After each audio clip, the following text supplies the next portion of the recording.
আসসালামু আলাইকুম প্রিয় দর্শক, জেটিভি নিউজে যুক্ত হওয়ার জন্য আপনাকে অসংখ্য ধন্যবাদ।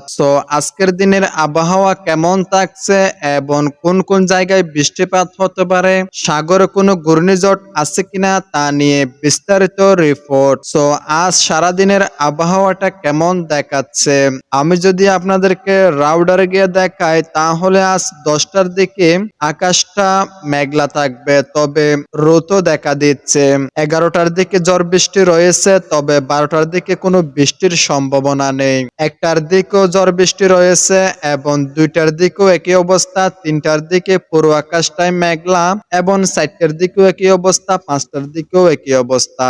আজ আবহাওয়ার সারাংশ: সকালের দিকে প্রধানত মেঘলা আকাশ বজায় থাকবে, 2-1 ঘন্টা মাঝারি বৃষ্টির প্রবণতা থাকবে। দুপুরের আবহাওয়া তাপমাত্রা প্রায় 31°C, বিকেল ও সন্ধ্যায় হালকা বৃষ্টি ও মেঘলা থাকবে।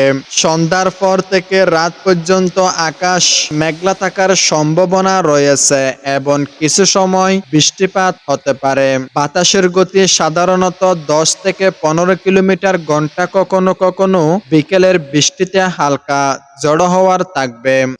ঘূর্ণিঝড় ডিপ্রেশন সম্পর্কিত তথ্য: বর্তমান আমাদের উপকূলীয় এলাকায় কোনো স্বয়ংক্রিয় ঘূর্ণিঝড় বা ডিপ্রেশন নেই। 2025 উত্তর ভারত মহাসাগর ঘূর্ণিঝড় মরসুম অনুযায়ী গত 29 থেকে 30 মে একটি ডিপ্রেশন BOB1 ছিল, তবে তা দ্রুত দুর্বল হয়ে গেছে। বর্তমানে কোনো নতুন সিস্টেম বা ঘূর্ণিঝড় তৈরির লক্ষণ পাওয়া যাচ্ছে না। কোন কোন এলাকায় বৃষ্টিপাতের সম্ভাবনা? বেসরকারি ও সরকারি আবহাওয়ার কেন্দ্র বলছে চট্টগ্রাম অঞ্চলে আজ মাঝারি থেকে ভারী বৃষ্টি হতে পারে, বিশেষ করে দুপাশে ফটিকছড়ি, বাঁশখালী। মূলত দুপুর ও সন্ধ্যার দিকে বর্ষণ সম্ভাবনা বেশি। আজ সারাদিনের মেঘলা সমান্তরাল আবহাওয়া, মাঝে মাঝে বৃষ্টি থাকবে। কোনো ঝড় বা ডিপ্রেশন নেই, নিরাপদ আবহাওয়া থাকবে ঘূর্ণিঝড়ের বিচারে। আপনার আর কোনো নির্দিষ্ট এলাকার আবহাওয়ার আপডেট বা যে কোনো বিস্তারিত জানতে চাইলে এখনই আমার কমেন্ট বক্সে কমেন্ট করতে ভুলবেন না।